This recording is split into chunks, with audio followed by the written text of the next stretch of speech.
Hi, my name is Gibson, and I'm the co-owner and creator of the Personal Development School.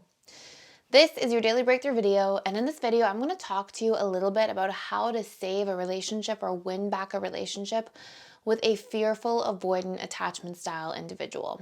Now, I have been asked this question probably thousands of times over the last little while. And I really want to note the importance before we dive into this whole topic of making sure that you're taking yourself into consideration if this is something you're choosing to pursue. One of the biggest problems we can go through in a relationship, and one of the most destructive things that we can do to the relationship to ourselves, is pursue somebody and really try to work things out if the other person isn't able or willing to also do the work.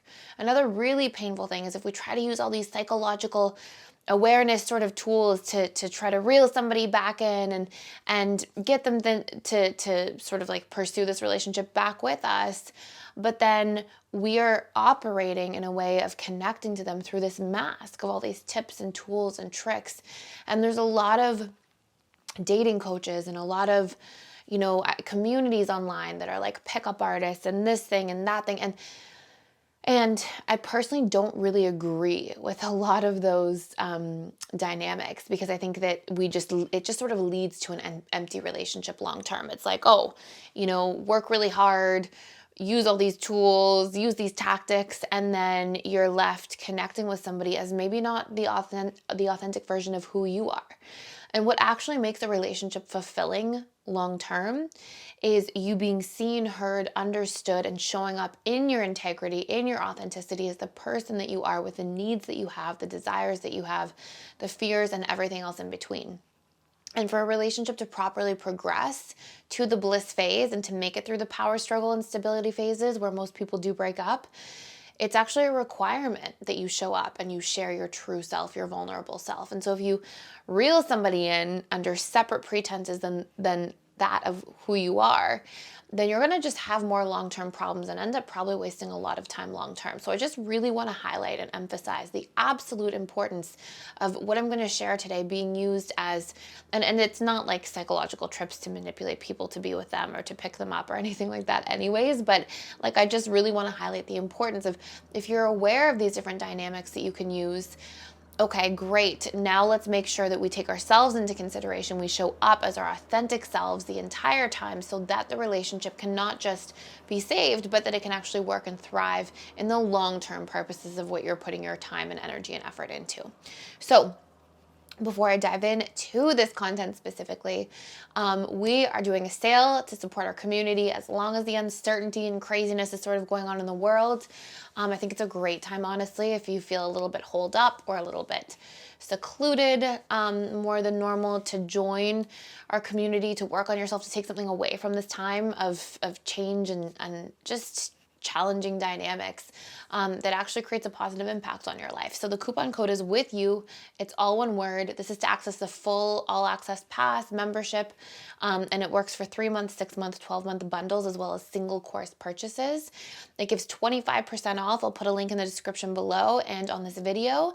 And from that, you get access to all of our courses on transforming loneliness, communication, and using proper scripts that we have laid out for you in like a book, for all different potential scenarios you might find yourself in, proper conflict resolution, the steps to achieving that, reprogramming your attachment style at the subconscious level, advanced courses about how your attachment style will show up in the 6 stages of dating and relationships and what you can do to deal with pitfalls that could arise, courses on boundaries, enmeshment, all sorts of different things, but we have over 30 now. We are continuously adding. We have courses coming out about key tools to save any relationship that will be a lot more detailed than this video.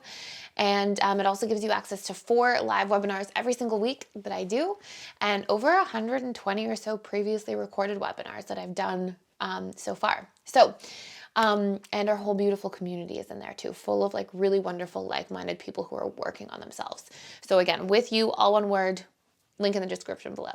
So So I've shared my stance with you on this particular topic, right?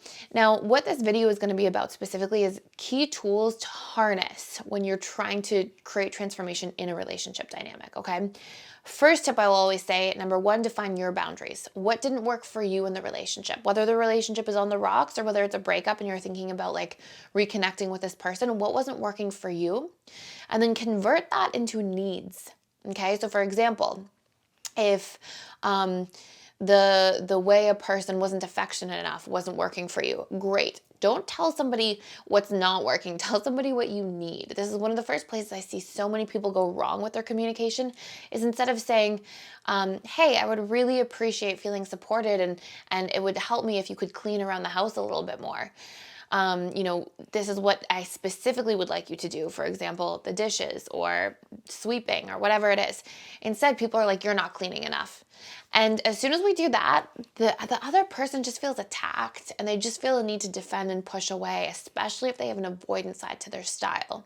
So we really want to be in the active practice of being able to go, okay, what's not working? And what is this saying about what I actually need? And how can I communicate that in a need? And then add a third step to that, which is effectively expressing what that need is by painting a picture, because a lot of people will hear a need and then feel disempowered because they're like, you need love? You need communication? What does that mean? I thought I was loving and communicating. And it's because often what we give isn't being received because people have different methods and forms through which they communicate or love. So with that being said, we're going to really dive into the fearful avoidance. So number one, identify what wasn't working for you, communicate that into a need. Put that in your back pocket because you're going to save this and you're going to need this for when it's time to show up and show yourself and be authentic and be in integrity to the relationship, to yourself in this conversation that you're going to have with the fearful avoidant. Step two, get really clear about what wasn't working for that person. We have to properly empathize and try to put ourselves in the mind frame of that other person to see, okay, this is what wasn't working and this is what we can take away from it, okay? Now, the major reasons fearful avoidants usually tend to leave relationships are because they feel an imbalance of how much they give and how much they're receiving. Largely, this is actually because they can be getting something from the other person, love, harmony, connection, safety, whatever it is, but they're not often receiving it because they're not communicating in particular what they need.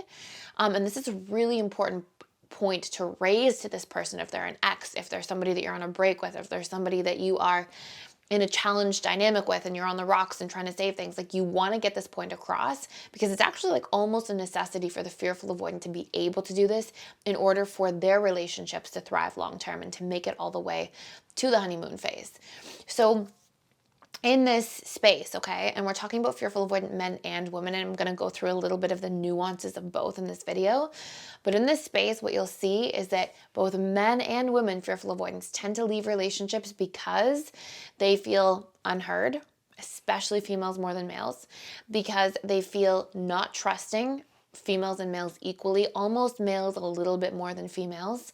And they project that distrust like crazy. Like they can be in a situation or a dynamic where, somebody didn't call back, and instead of going, oh, like they forgot or they got busy or something like that, they're like, they are doing something bad, wrong.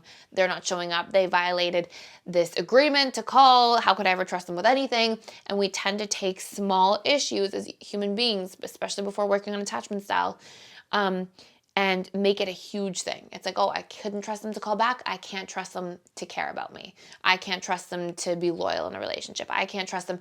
And there's a lot of that going on in the mind of fearful avoidance, especially males a little more so than females, although females absolutely do that as well. And then female fearful avoidance do this a little bit less. Male dismissive avoidance do this a little bit more, and it's the need for novelty will come up. And then this individual will look for excuses to leave the relationship and deactivate. And what this actually is part of their subconscious mind trying to long for independence when they've engulfed or enmeshed their sense of self in a relationship dynamic. So a lot of males will do this exact thing. They'll go, oh, they'll find tiny, tiny flaws and really believe in those flaws and dismissive avoidants do this too, but use those flaws to push people away. So for example, the male fearful avoidant will go, did you see the way that she spoke to that person at the restaurant? Like, I could never be with somebody like that. And they'll pick tiny, tiny things. Or, oh, she left her makeup all over the counter. And so, da-da-da. And they'll pick small things and they'll make them into like these big reasons to push somebody away. And at one level, they believe that. They believe that this is, a deal breaker. But if they actually took the time to consciously define the deal breakers or not, they'd see that that's probably not a deal breaker. And in fact, that's probably a solvable problem that I could just communicate and say, hey, I don't like when you leave your makeup on the counter. Or, hey, I didn't like the way you spoke to that person at the restaurant. You were too friendly or too flirtatious, or you were too whatever. Could we try this? Would you be open to doing that? And so a lot of fearful avoidants have this habit, especially when the need for novelty comes up or when their attachment style is activated and they're afraid of losing themselves and being enmeshed and losing their sense of identity, because fearful avoidants tend to love in a boundaryless way, as that's what they were often taught, or that's how they adapted and survived in childhood. So male dismissive avoidants will often have these little strategies to take something small, make it into a big thing, and make it an excuse to leave the relationship. And that can also be the result of just their unmet need for novelty. They can get bored and a little bit stir crazy sometimes. And as a result of that, that can activate this need to push somebody away. But again, even boredom or stir craziness is a solvable problem. It's about, okay, great. Can I see that this is happening? Can I get really clear about why this is happening and what the root cause is? And introduce more novelty in the relationship. Travel more with this person, go on more fun dates, try to shake things up a little bit. Spend time getting novelty outside of the relationship with more friends or family, or just doing different activities on my own, taking courses, learning. As long as that bucket's filled, we don't have to sabotage the relationship and blame the relationship for an unmet need within our sense of self. So males tend to really push away over that more and make really strong excuses to deactivate. Females tend to do this more over the wound of disconnection. And I have a full separate video I put out about this, and I can link it in the description below. But often when there's a disconnect in a relationship and there's an emotional intimacy missing, because depth of emotional connection is so important to fearful avoidance, both males and females, but usually females slightly more so. When that takes place, often what will happen is a female fearful avoidant will push away because the subconscious mind associates that person as the source of your pain, not the unmet need as the source of the pain that needs to be brought in and communicated. And then disconnection leads to more disconnection, because it's oh, you're hurting me because you're not wanting to connect. Now I'm going to push you away to keep myself safe. But then now there's an even bigger wall built between these two people. And so these can all trigger deactivating strategies, which again can create a problem dynamic in a relationship, and the reason why people will leave ultimately. Now, the last two key components in here is that fearful avoidants also want to really feel heard. And they want to feel like they are wanted and cared for in a relationship, like they're important or valued, really. And so when any of these things are missing, these are going to be the places where the person's pulling back. These are the major, major ones. So if you can be aware of this, and if you can then pick a few things on here that you think resonate the most so with your ex or the person that you're trying to rekindle. This could be a family member. This could be a friendship. This could be, somebody you're just trying to work things out with. But these are going to be some of the core dynamics of why this stuff is taking place. So what I want you to do next, once you've already defined your boundaries, is hone in on what I said and what you think based on the things you saw in your individual relationship are the biggest wounds for this person that showed up. And then what I want you to do with that is go communicate that, validate that. Wait until the 3 or 4 week mark if you're out of a relationship, if it's a breakup, because usually the fearful avoidance starts to sort of feel their feelings. They push them down for a little bit, but they come up a little bit faster than the dismissive avoidant, for example, by comparison. And then you're going to go in, you're going to have a conversation, and bring these things to the table and share what that you saw some of these wounds happening, and that you want to do the work and work these things out around the 3 to 4 week mark. Now, you can't go into this conversation and not share your part. And the really cool thing that's nice about fearful avoidance relative to dismissive avoidance is it's a little bit simpler, because you can go in, you can have a full conversation, and you can also bring into that same conversation and, hey, these are the needs that were unmet for me. And maybe as the person in a relationship with an FA, maybe this was just harmony in the relationship instead of volatility. Maybe it was feeling safe, feeling like you were trusted. Maybe it was, you fill in the blanks with what you needed.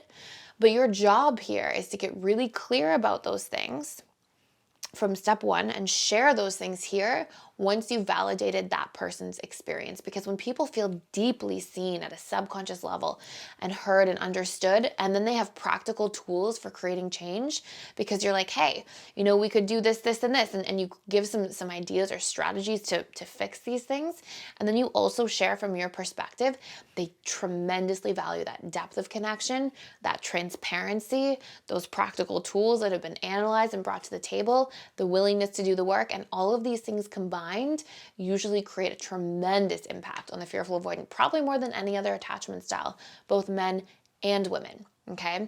So I know I combined males and females in this video, and hopefully it wasn't too long, but I really just wanted to put those all in there together because there's enough similarities that I just wanted to highlight the differences and where they sort of take place.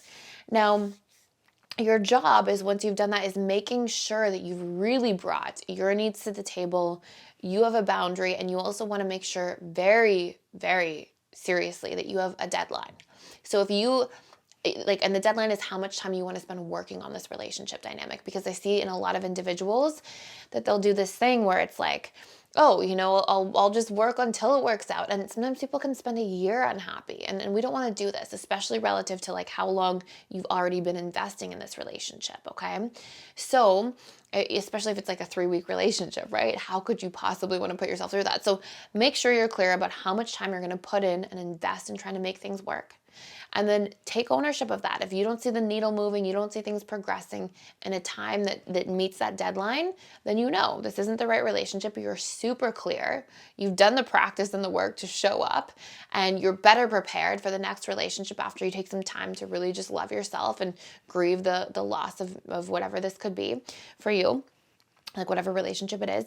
And then best case scenario, things really work out and it's fantastic, okay? So make sure you have the deadline, make sure you show up for that, because in doing so, you're showing up and loving yourself, okay?